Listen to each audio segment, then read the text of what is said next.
Bismillahirrahmanirrahim. Alhamdulillahirabbil alamin. Wassalatu wassalamu ala al-mabu'uts rahmatan lil alamin. Nabiyina Muhammad wa ala alihi wa sahbihi wa man tabi'akum bi ihsanin ila yaumiddin, amma ba'd.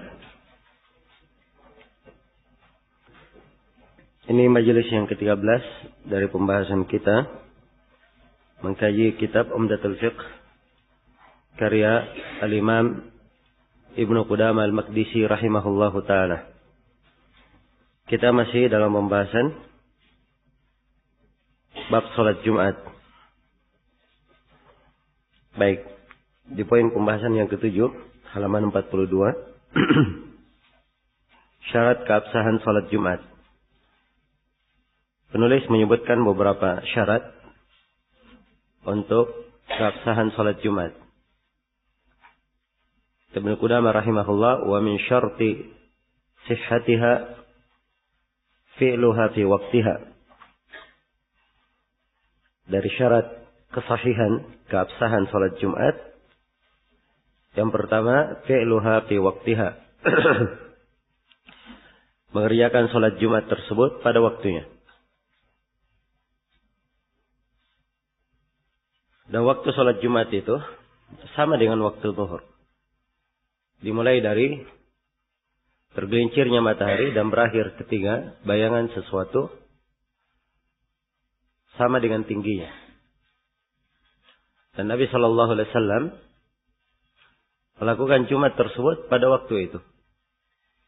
Sebagaimana diriwayatkan oleh Imam Al-Bukhari dari Anas bin Malik, anna Nabi Shallallahu Alaihi Wasallam kana yusalli al-Jum'ata hina tamilu asy-syams.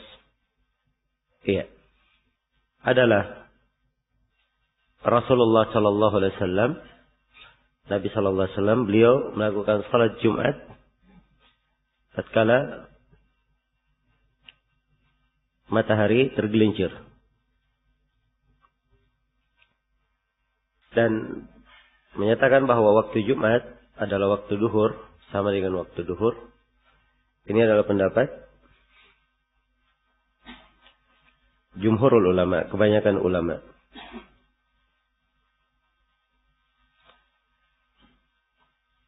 Dan sebagian ulama ada yang berpendapat bahwa awal waktu Jumat sama dengan awal waktu sholat Id. Iya. Sehingga mereka membolehkan melakukan Jumat sebelum matahari tergelincir. Sebelum matahari tergelincir. Mereka berdalilkan dengan hadits Jabir. Ketika Rasulullah ditanya, atau Jabir ditanya, kapan Rasulullah sholat Jumat?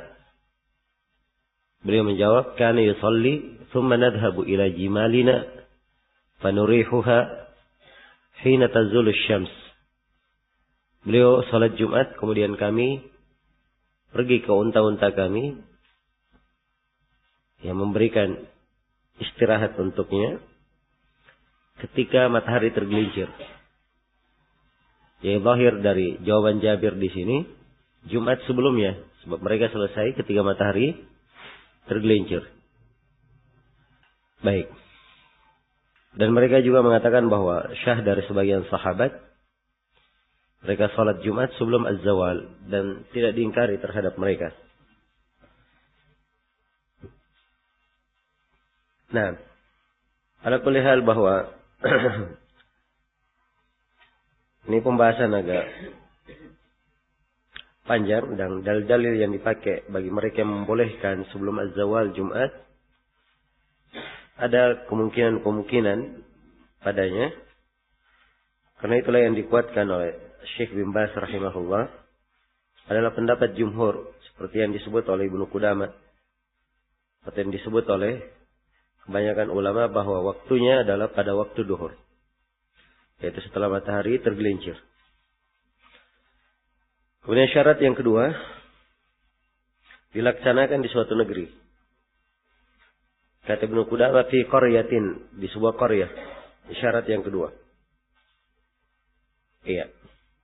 Tidak dilaksanakan di lembah, tidak pula di gunung.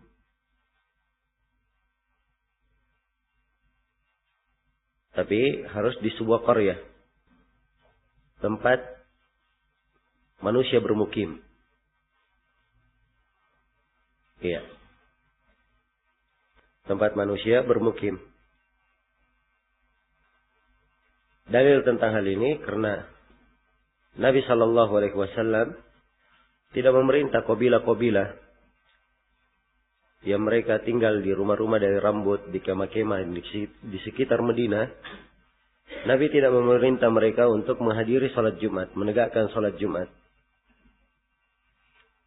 Kan dikata wajib, maka pasti Nabi Shallallahu Alaihi Wasallam akan memerintah mereka.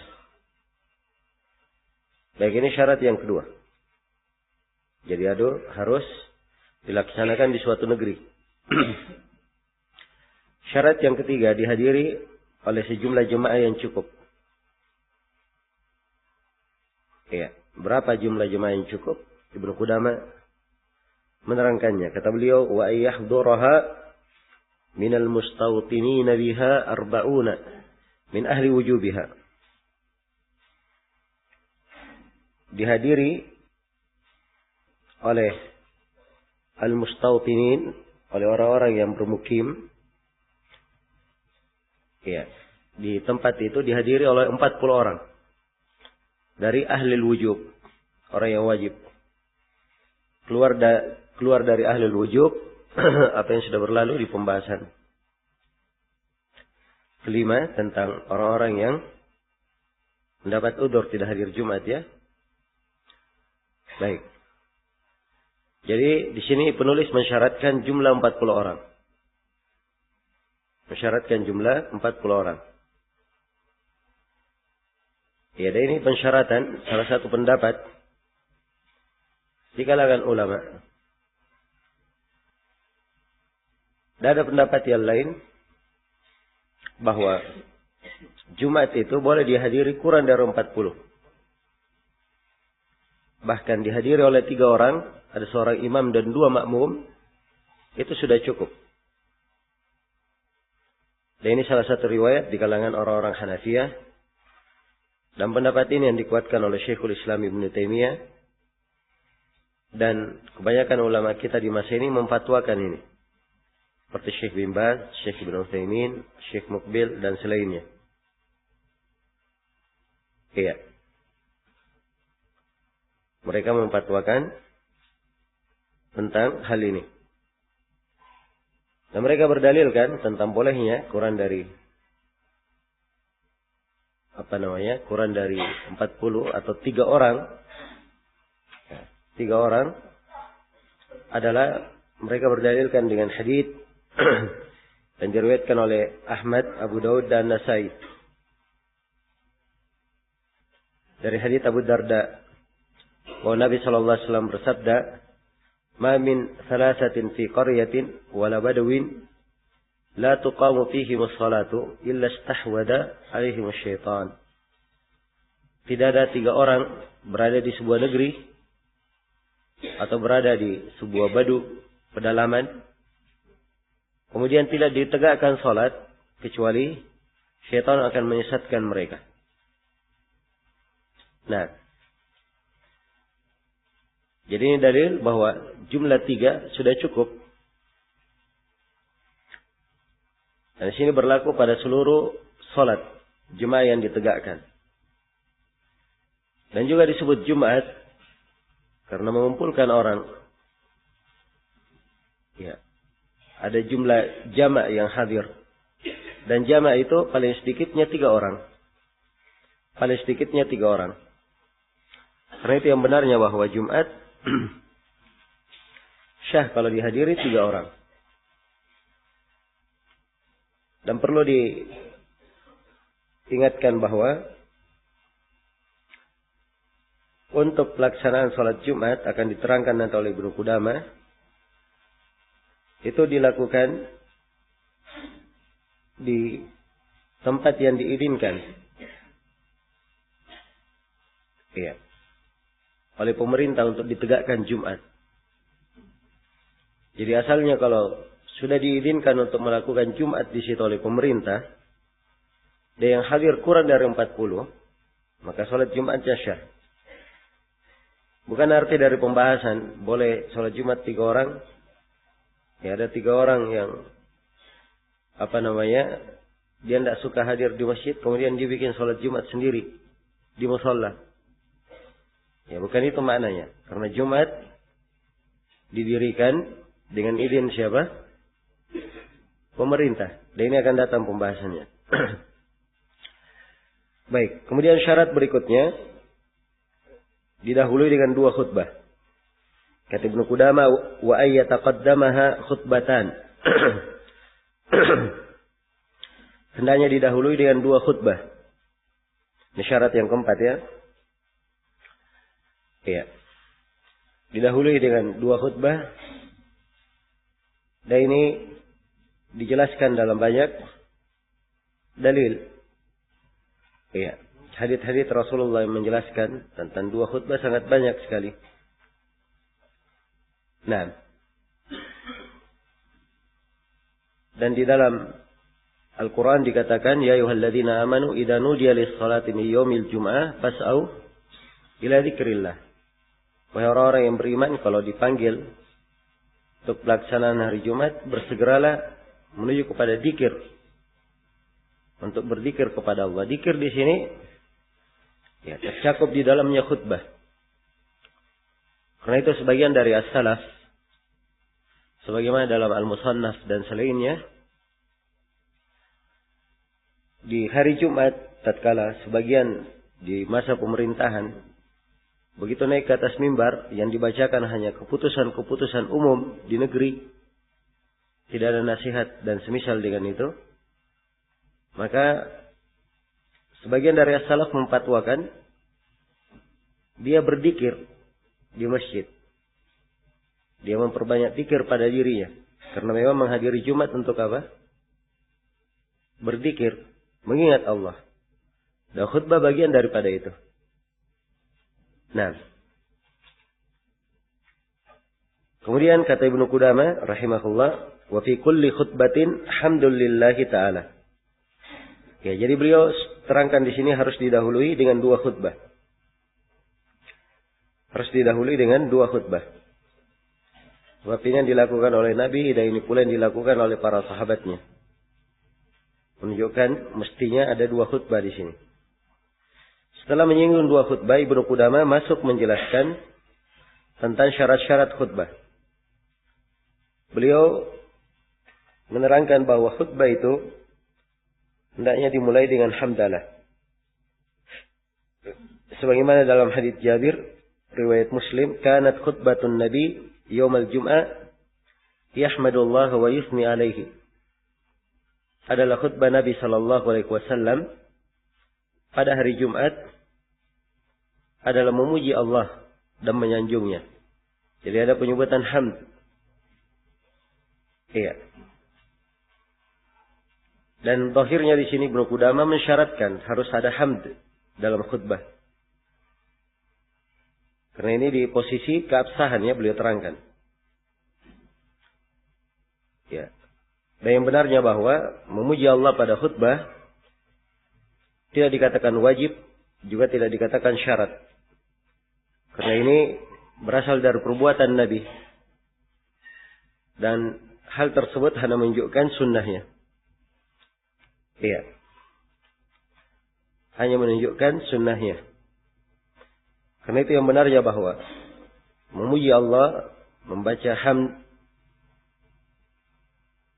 hamdalah dan semisal dengannya pada khutbah, itu adalah hal yang disunnahkan.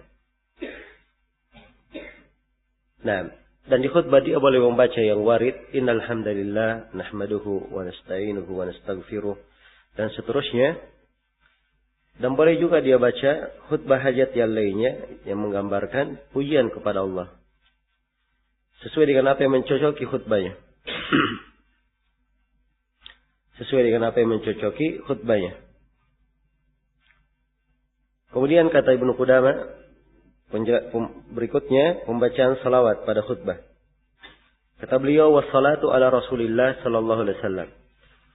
Ya, dan juga khutbah itu disyaratkan ada salawat kepada Rasulullah sallallahu alaihi wasallam.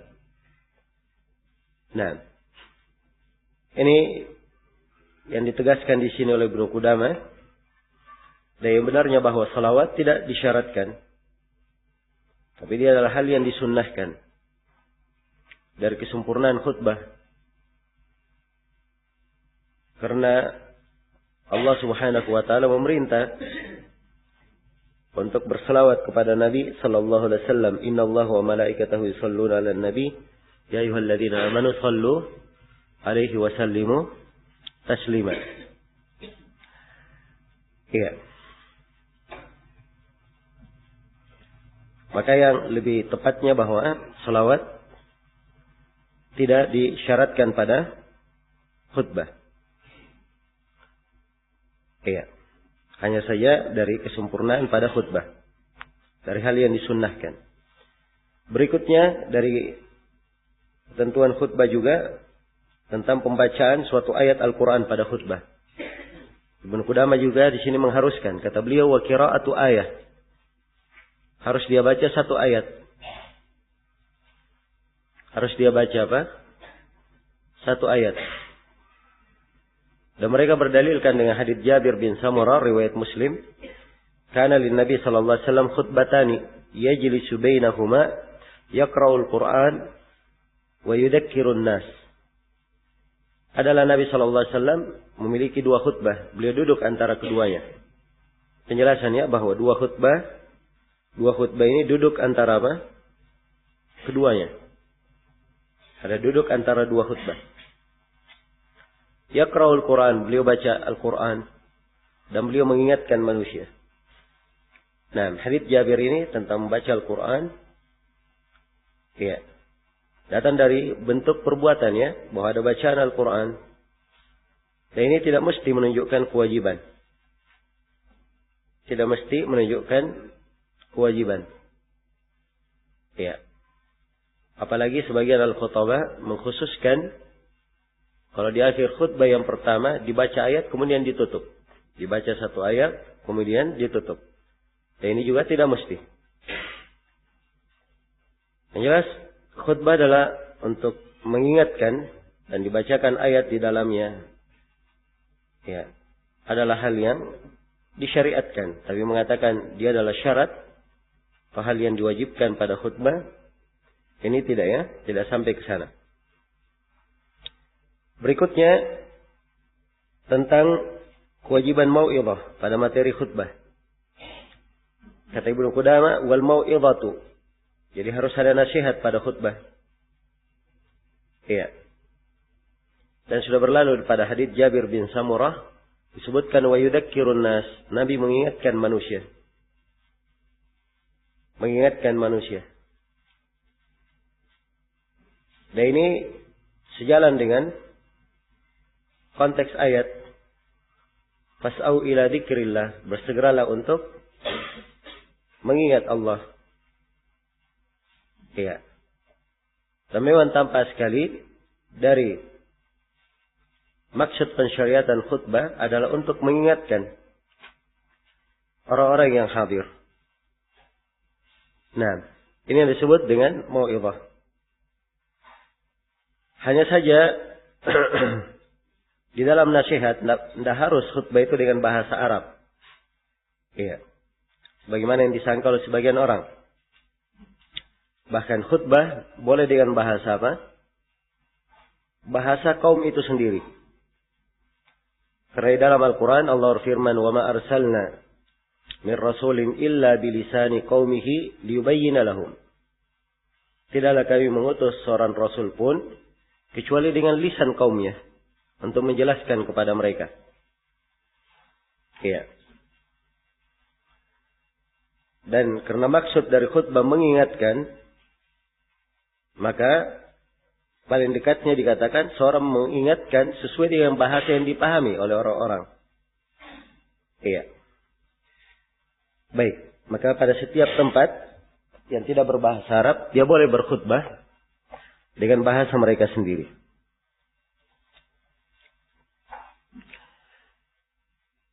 Kemudian Ibnu Qudamah rahimahullahu ta'ala menjelaskan beberapa sunnah berkaitan dengan apa? Khutbah. Kata beliau, wa yustahabbu ay yakhtuba ala mimbarin disunnahkan untuk berkhutbah di atas mimbar. Ya. Karena ini dilakukan oleh Nabi sallallahu alaihi wasallam.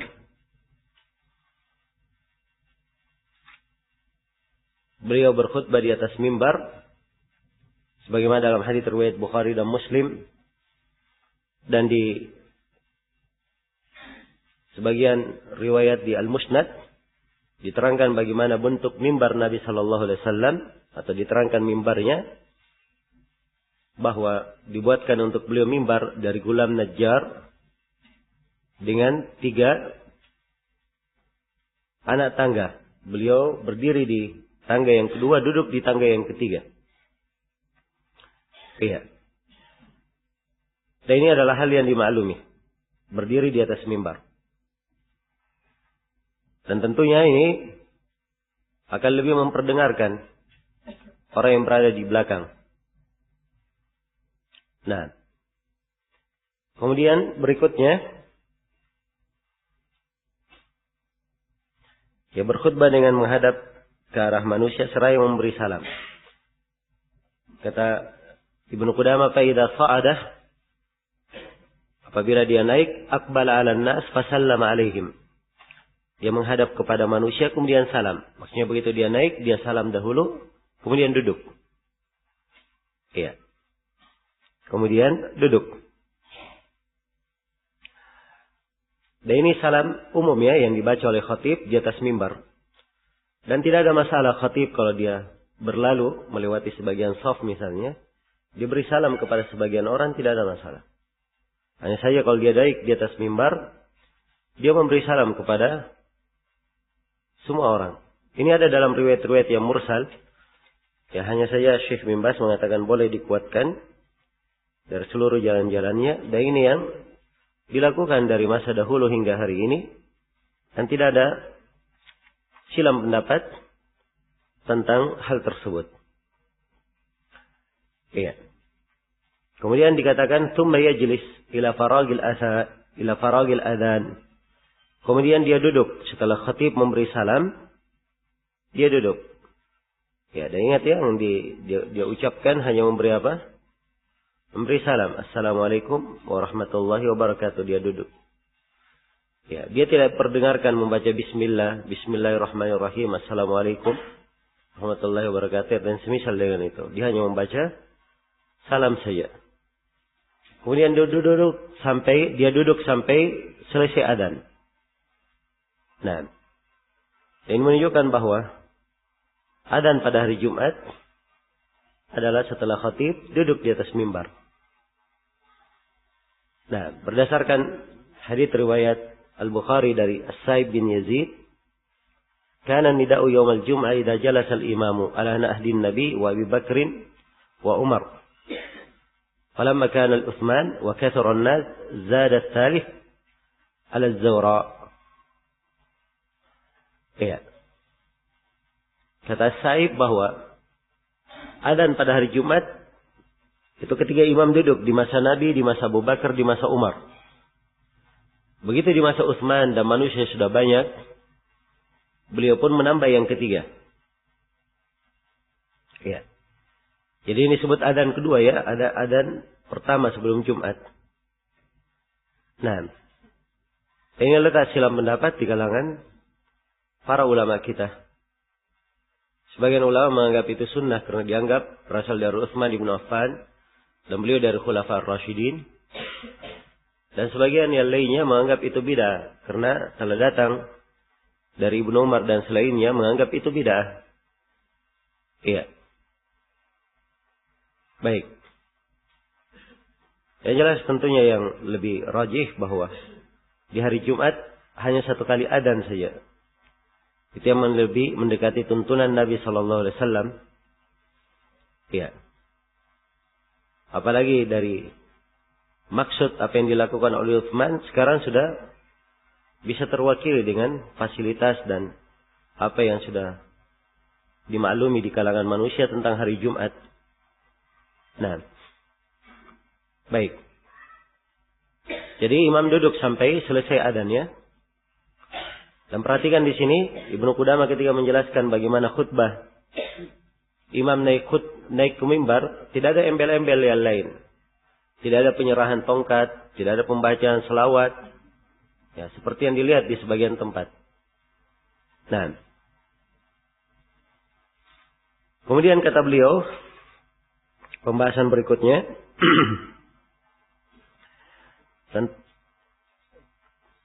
pembahasan ke-15 ya, tentang kewajiban berdiri saat khutbah. Kata beliau, "Tsumma yaqumu al-imam fa yakhthub." Kemudian imam berdiri, kemudian khutbah. Iya. Karena ini yang dilakukan oleh Nabi sallallahu alaihi wasallam.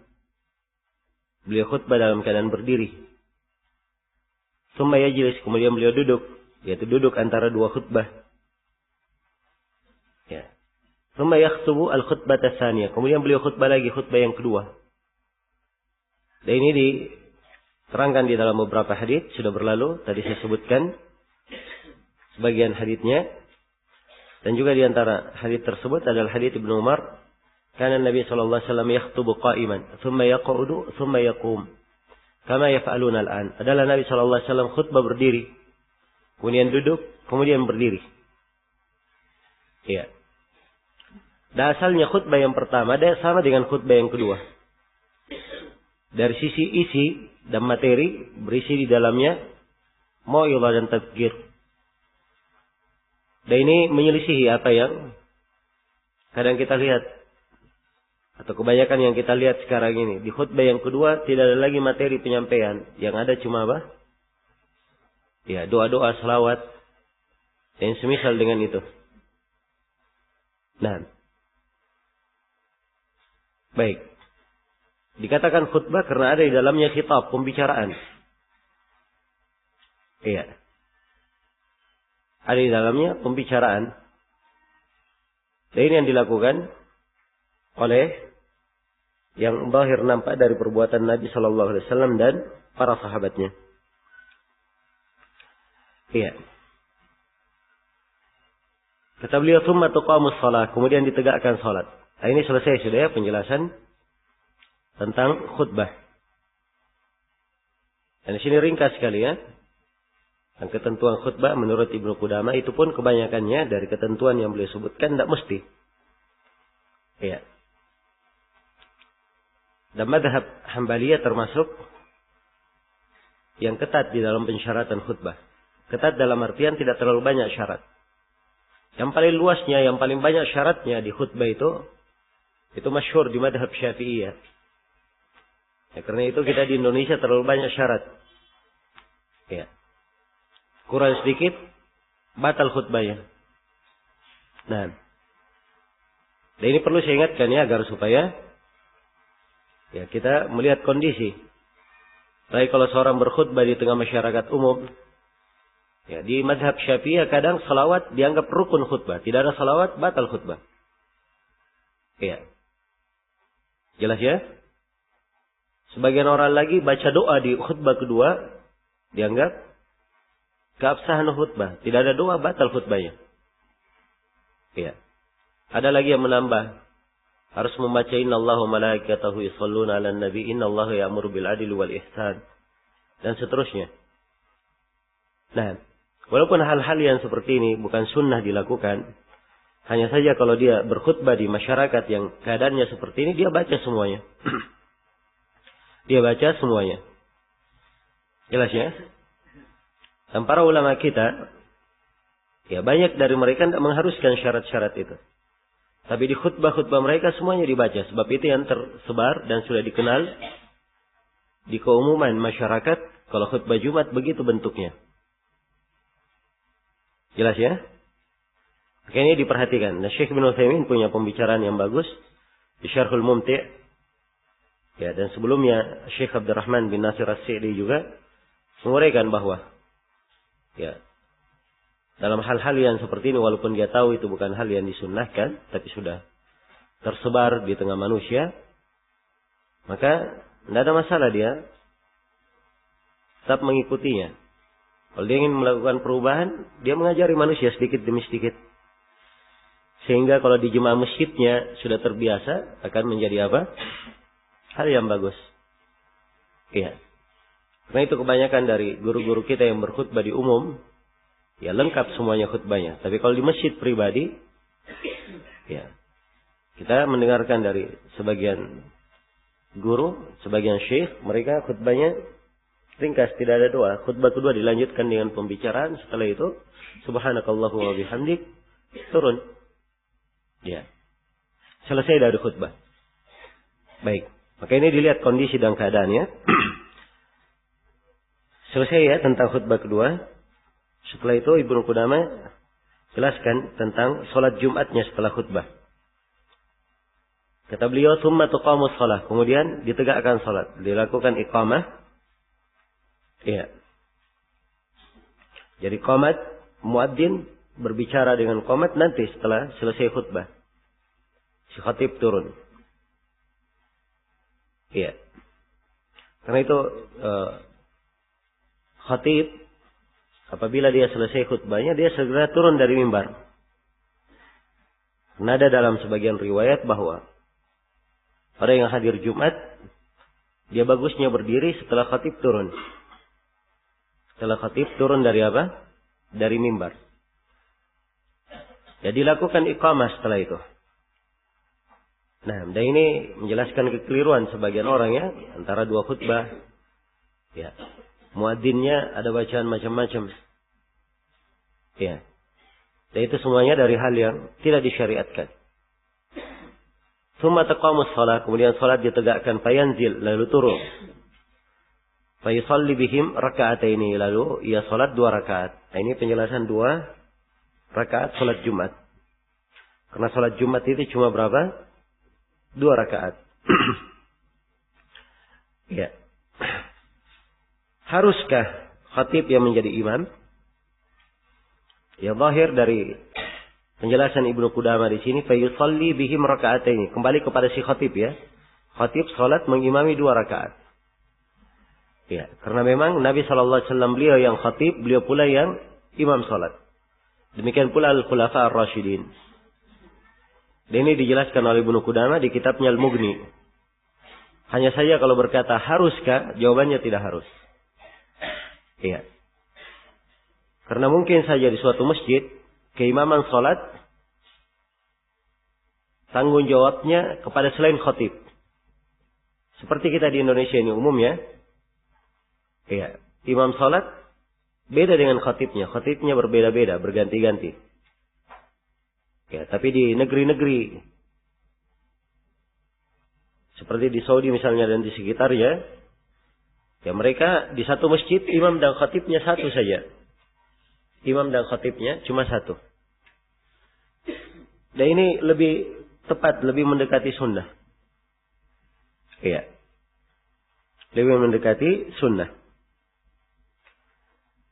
Karena si khatib dia mengetahui keadaan jemaahnya, apa yang harus dia sampaikan, materi khutbah apa yang dia pilih.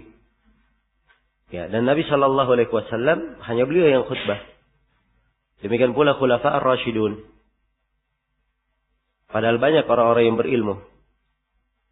Iya. Baik. Adapun salat Jumat 2 rakaat, ini adalah hal yang disepakati oleh para ulama, tidak ada silang pendapat. Kemudian kata beliau rahimahullah, ya, tentang menjaharkan bacaan pada salat Jumat.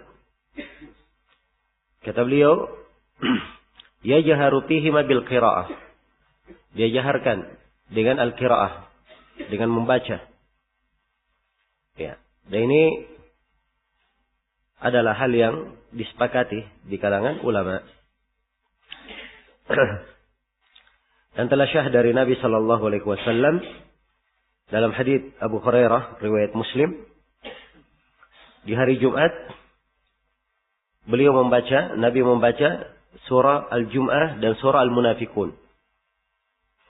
Surah Al-Jum'ah dan surah Al-Munafikun. Iya. Dan juga telah syah di dalam Sahih Muslim di riwayat yang lain, Nabi membaca 2 surah, surah Al-A'la, Sabbihisma Rabbikal A'la, dan surah Al-Ghashiyah. Dan afdalnya imam, ya, continue di atas hal ini. Kontinu di atas hal ini. Nah. Dan tidak mesti imam itu dia membaca surah, membaca ayat. Apa yang mencocoki khutbahnya. Tidak mesti. Seperti yang dilakukan oleh sebagian imam masjid. Takalluf ya. Ada imam tetapnya, ada khatibnya. Jadi kalau si khatib sudah khutbah, si imam tetap ini buka-buka Al-Quran. Cari ayat yang cocok. Yang dia baca nanti. Iya. Dan ini bentuk dari takalluf dan menyelisih sunnah. Baik. Walaupun boleh saja membaca surah yang lain. Karena asalnya sholat. Boleh membaca dari surah mana saja. Tapi membatasi diri di atas sunnah itu lebih afdal. Lebih utama. Kemudian pembahasan berikutnya. Jumlah rakaat sholat Jumat bagi masbuk. Iya.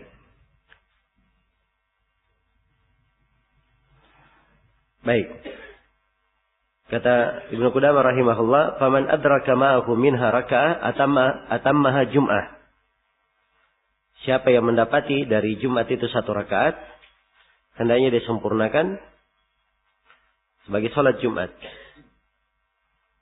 Iya. Dan ini sudah berlalu ya pembahasannya. Berdasarkan hadis Abu Hurairah riwayat Bukhari dan Muslim, "Man adraka raka'atan minas salati ma'al imam faqad adraka as-salah." Barang siapa yang mendapatkan 1 rakaat salat bersama imam, maka dia telah mendapatkan salat tersebut. Ya. Jadi hitung kalau dia dapat 1 rakaat, dia sempurnakan Jumat. Wa illa atammaha dhuhran. Kalau tidak dia kurangi, kalau tidak maka dia sempurnakan salat duhur. Seperti misalnya kalau dia hadir sholat Jumat, masbuk, dia dapati imam sudah salam. Sudah di posisi duduk tasyahud. Duduk tasyahud untuk salam. Maka ini artinya dia dapat kurang dari 1 rakaat. Kalau dia dapat kurang dari 1 rakaat, nanti dia berdiri, dia sempurnakan sholat apa? Sholat duhur. Dan ini juga sudah berlalu ya penjelasannya. Iya. Kemudian Ibnu Qudamah menjelaskan tentang hukum penegakan 2 salat Jumat dalam satu negeri. Kata beliau rahimahullah, wa yajuzu. Baik. Sebentar, di sini ada yang kurang ya. Di sebagian cetakan ada tambahan di sini. Cuma ini enggak ada di cetakan kita ya. Baik ada ya. Wa kadzalika in kharajal waqtu aw naqasa al-adad wa qad sallu raka'atan atammuha jum'atan wa ila atammuha dhuhran. Ini jika waktu telah berlalu atau jumlah kewajiban Jumat berkurang, sedangkan mereka baru menunaikan 1 rakaat. Ini 2 keadaan ya. Sekarang kalau waktu sudah keluar. Anggaplah misalnya mereka terlambat sholat Jumat. Sholat Jumatnya dilakukan jam 3. Sedangkan waktu asar jam 3:20 menit. Si khatib khutbah 20 menit. Iya. Begitu turun untuk sholat Jumat. Iya. Baru takbiratul ihram imam. Sudah adzan. Sudah masuk waktu adzan apa? Adzan sholat asar. Maka di kondisi ini, ya ini tidak dihitung menurut Ibnu Qudamah. Tidak dihitung Jumat lagi. Tapi mereka sholat apa? Sholat duhur.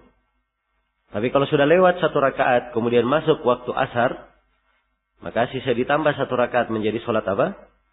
Sholat Jumat. Demikian pula kalau misalnya jumlah yang hadir sudah 40 orang. Ya. Sudah ditegakkan Jumat. Begitu mau sholat, ada 2 orang yang batal. Ya. Tidak hadir, berkurang jumlahnya. Nah, misalnya ada 2 orang tiba-tiba sakit, akhirnya keluar dari masjid. Akhirnya sisa 38 orang. Nah, ini menurut Ibnu Qudamah, kalau si imam belum selesai 1 rakaat, berarti mereka sholat duhur. Tapi kalau sudah terlanjur sholat 1 rakaat, kemudian berkurang 2, tidak ada masalah, disempurnakan sebagai sholat apa? Sholat Jumat. Iya. Adapun berkaitan dengan jumlah yang hadir telah kita terangkan ya bahwa jumlah tidak harus berapa? Tidak harus 40. Dan yang berkaitan dengan masalah keluarnya waktu, iya. Apabila memang sudah keluar dari waktu Jumat itu seluruhnya, maka apa yang disebut oleh penulis di sini adalah hal yang kuat. Ya, karena masuk dalam keumuman hadis yang kita bacakan tadi ya, man adraka raka'atan minas salati faqad adraka as-salah. Siapa yang mendapati satu rakaat dari salat, maka dia telah mendapatkan salat tersebut. Baik.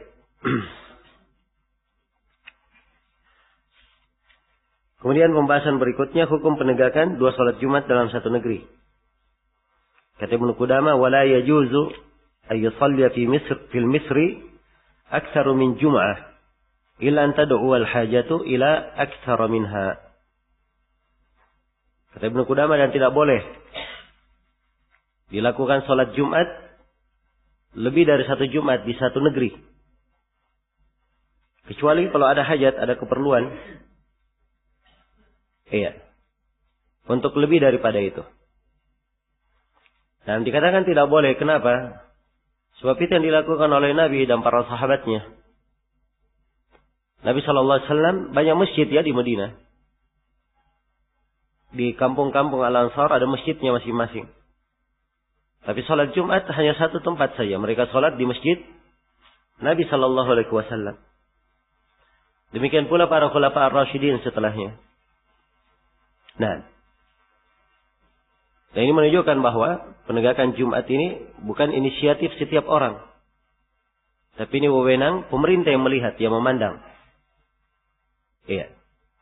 Karena itu di negeri-negeri yang diterapkan padanya hukum Islam, sebuah masjid boleh menegakkan Jumat apabila ada izin dari pemerintah. Dan telah dilakukan pemeriksaan masjid itu layak sebagai tempat sholat Jumat atau tidak. Ya, kalau ternyata diperiksa, ternyata sudah ada penegakan Jumat dekat dari situ, mencukupi, maka tidak diberi izin. Ya. Berbeda dengan di negeri kita ya. Izin Jumatnya terlalu luas. Ya. Siapa saja yang izin untuk menegakkan Jumat, dibolehkan. Nah. Dan ini harusnya dari tugas pemerintah untuk memilah dan membatasi. Karena Jumat ini adalah posisi yang penting. Ini tempat manusia berkumpul, tempat mendapat peringatan, mendapat nasihat. Iya. Kurang memperhatikan dalam hal ini yang banyak menjadikan ikhlal. Banyak membuat apa? Membuat perkara yang tidak baik di tengah umat. Apalagi mimbar-mimbar Jumat dijadikan sebagai tempat-tempat untuk menyampaikan pemikirannya masing-masing. Ya, kalau ada orang yang baru dapat pemikiran baru baca di buku tertentu, ya sudah langsung muncul di khutbah. Atau kalau dia tidak setuju sama seorang yang berbeda dalam kampanye, boleh saja dia sampaikan di mimbar. Iya. Apalagi kebanyakan mimbar kritikan terhadap pemerintah, mencela, ya, dan mengadu domba antara masyarakat dengan pemerintah, manas-matasi hati rakyat. Ini semuanya dari hal yang menyelisih sunnah. Belum lagi sebagian khatib, ya, menyampaikan materi kadang tidak ada hubungannya dengan dengan apa? Dengan Jumat dan memperingatkan kaum muslimin. Iya. Naik ke atas mimbar berbicara tentang ya, kesehatan misalnya. Ya.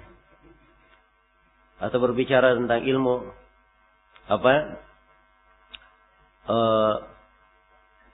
perekonomian, ilmu pertanian. Ya. Nah, tidak ada pernah yang khutbah ya judulnya peranan pramuka dalam pembangunan. Ya. Dan ini semuanya dari musibah ya di masa ini. Ya, siapa saja yang naik ke atas mimbar Jumat seakan-akan tidak ada Tidak ada hal yang penting pada mimbar Jumat itu. Ya, karena itu salah satu hal kalau ingin memunculkan perbaikan, maka harus diperbaiki dari mimbar-mimbar Jumat itu. Iya. Dan ini tugas penting di pundak kita semua untuk mewujudkan hal tersebut. Iya. Baik. Jadi penegakan Jumat itu tidak boleh lebih dari satu tempat. Iya, tidak boleh ada penegakan tempat yang kedua kecuali kalau ada izin. Illa antadu al-hajat. Kecuali kalau ada hajat untuk lebih daripada itu. Ya, batasannya ada hajat, ya keperluan. Kalau satu masjid sudah cukup, cukup satu masjid. Yang jauh pun datang. Iya, karena di Madinah cuma satu. Yang jauh datang ke masjid Nabi Sallallahu Alaihi Wasallam. Kemudian diterangkan oleh Ibnu Qudamah kesunahan untuk mandi Jumat. Kata beliau, wa istahabbu liman atal Jum'ah ayak tasil. Dan disunahkan bagi siapa yang mendatangi Jumat untuk mandi. Ini mandi Jumat ya. Baik. Dan dalil-dalil tentang kesunahan mandi Jumat sangat banyak sekali. Kemudian kata Ibnu Qudamah, wa yalbas thawbaini nadhifaini. Dan dia memakai pakaian, dua pakaian yang bersih. Memakai dua pakaian yang apa? Yang bersih. Ya, mandi Jumat hukumnya sunnah ya, menurut pendapat yang lebih kuat. Kemudian memakai dua pakaian yang bersih. Nah, dan ini adalah hal yang disunnahkan secara umum. Karena Nabi SAW menganjurkannya. Dan mengarahkan supaya memakai pakaian yang paling bagus dari yang pakaian yang dia miliki. Selain daripada itu, sholat Jumat adalah tempat manusia berkumpul. Karena itu hendaknya dia pakai pakaian yang apa? Yang bersih. Ya. Bukan pakaian yang kotor atau berbau, mengganggu orang yang hadir di masjid tersebut. Kemudian beliau terangkan tentang kesunahan memakai wangi-wangian. Wa yatatayyabu. Dan disunnahkan untuk bertatayyub. Memakai wangi-wangian. Ya, dan ini diterangkan dalam hadits Abu Hurairah, hadits Abu Sa'id, dan beberapa hadits yang lainnya tentang kesunahan memakai wangi-wangian. Wa yamassa minat tib ma qudira lah. Dia memakai wangi-wangian apa yang Allah mudahkan baginya. Kemudian dari sunnah juga berangkat awal ke masjid. Kata Ibnu Qudamah, wa yubakkiru ilaiha. Dan dia berpagi-pagi. Ya, maksudnya datang dari awal waktu. Nah.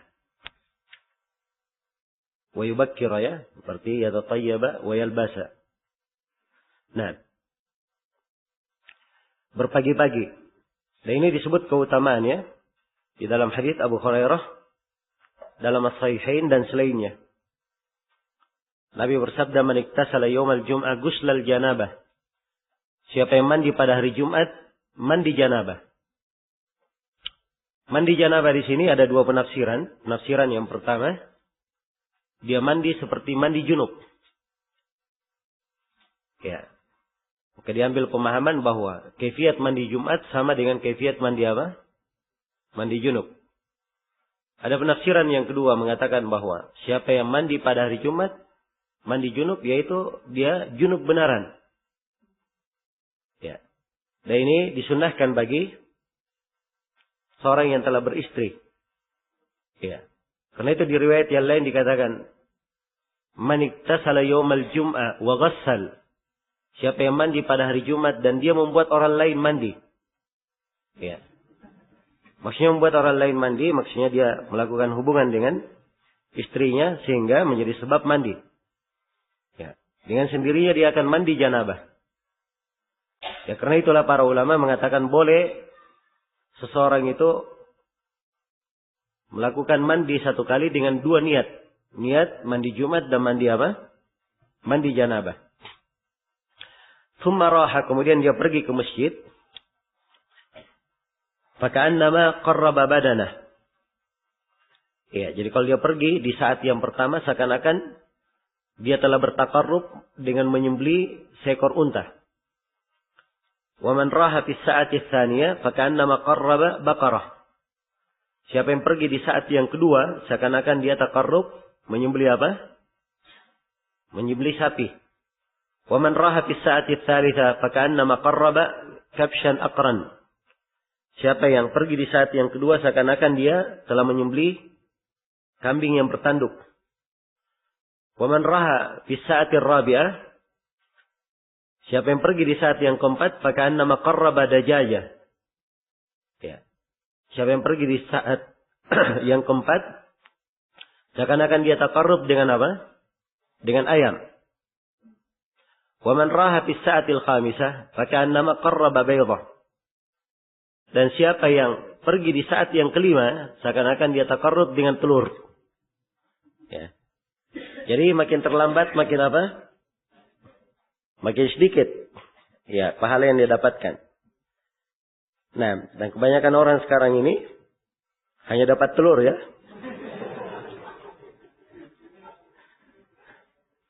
Baik.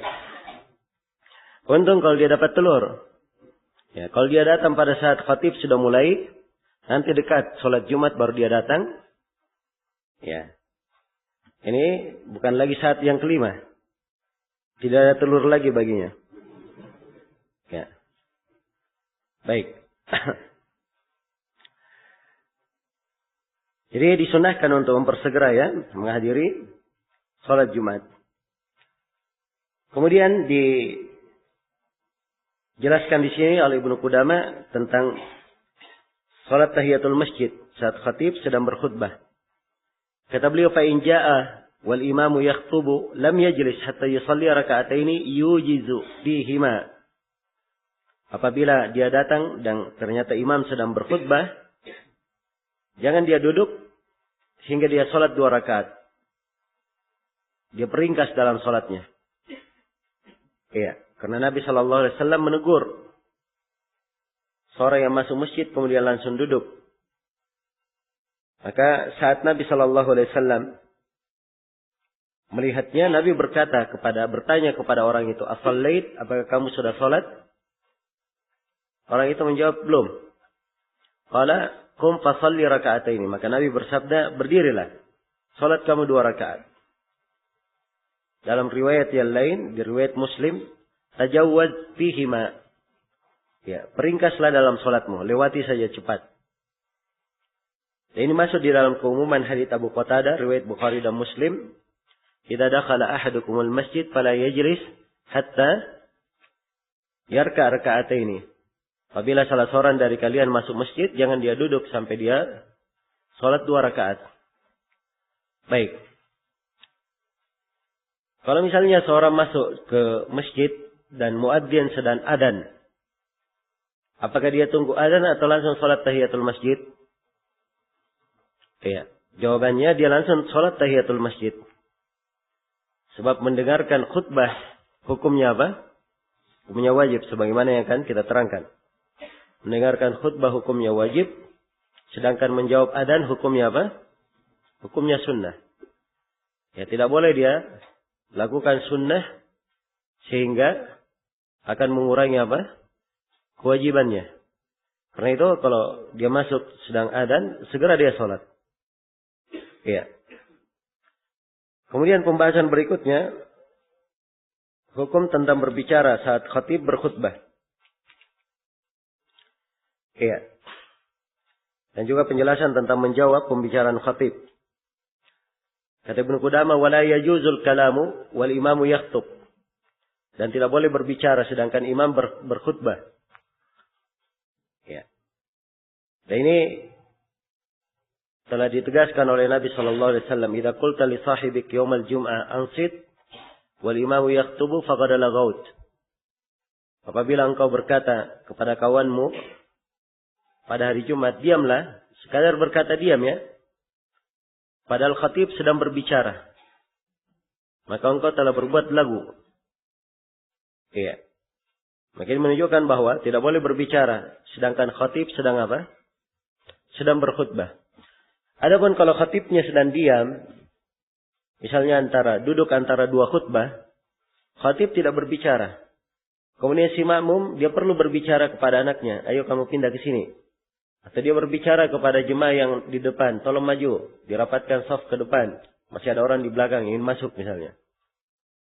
Iya. Tidak ada masalah ya. Karena di sini dia berbicara dan khatib tidak apa?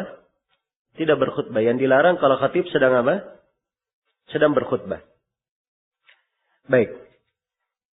Kecuali lil imam. Kecuali kalau imam. Nah, dia boleh berbicara. Au man kallamahu. Ya. Atau afwan, kecuali lil imam. Maksudnya kecuali kalau dia berbicara kepada imam. Ya. Jadi si orang yang hadir boleh dia berbicara. Tapi dia bicaranya ke siapa? Bukan kepada kawannya. Bicara kepada siapa? Kepada imamnya. Karena memang di haditsnya dikatakan idza qulta li sahibik. Kalau engkau berkata kepada kawanmu di sampingmu. Iya. Tapi kalau dia berkata kepada imam, tidak ada masalah. Dan ini berdasarkan tentang kisah salat istisqa itu ya. Di mana sebagian sahabat berkata kepada Nabi SAW. Iya. Atau Arabi berkata kepada Nabi, ya Rasulullah halakal mal wa ja'al iyal. Fada'ullaha lana. Ya Rasulullah telah binasa harta. Dan keluarga kelaparan. Berdoalah untuk kami. Jadi ini Arabi dia bicara di hari Jumat. Tapi bicara dia tujukan ke siapa? Kepada khatib. Tidak ada masalah. Ya, karena itu boleh kalau misalnya khatib keliru dalam membaca ayat. Atau ada hal yang perlu diluruskan. Ya boleh. Makmum untuk berbicara. Demikian pula kalau si khatib mengajak sebagian dari orang yang berada di masjid bertanya kepadanya. Maka orang yang ditanya boleh dia jawab. Ya, ini mana ucapan Ibnu Qudamah au man kallamahu. Atau siapa yang diajak bicara oleh al-khatib. Dan ini haditsnya saya sudah baca tadi ya, saya sudah sebutkan tentang kisah orang yang masuk ke masjid dan dia belum salat tahiyatul masjid. Nabi tanya kepadanya, "Shallait, kamu sudah salat?" Dia jawab, "Belum." Ini menunjukkan bolehnya kalau diajak bicara oleh siapa? Diajak bicara oleh al-khatib. Nah, baik. Iya. Jadi hal-hal yang seperti ini diperkecualikan boleh diambil darinya karena ada kemaslahatan. Ya, maka illah umum adanya kemaslahatan ini boleh dipakai pada beberapa keadaan. Seperti misalnya pengaturan keamanan kalau masjidnya besar. Ya. Dan ada orang-orang yang bertanggung jawab mengatur keamanan, boleh saja dia berbicara walaupun sedang khutbah. Sebab ini karena suatu hajat, hal yang penting. Iya. Baik. Di Fatwa Lajnah Daimah dijelaskan tentang orang yang merekam khutbah. Iya. Boleh dia merekam dan khatib sedang berkhutbah di waktu khutbah. Atau dia balik alat rekamannya.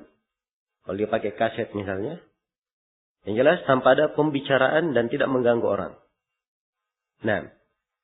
Dan ini pembolehannya karena hajat dan maslahat itu tadi. Dan sekarang lebih banyak kemudahan ya. Ini Fatwa Lajnah Daimah di pembahasan rekam pakai kaset. Sekarang orang pakai apa? Pakai rekaman MP3 lebih mudah. Ditaruh sebelum khutbah, setelah itu pergi. Ya, ditinggalkan 1 hari 1 malam pun gak ada masalah. Baik. Selesai sudah ya pembahasan tentang salat Jumat.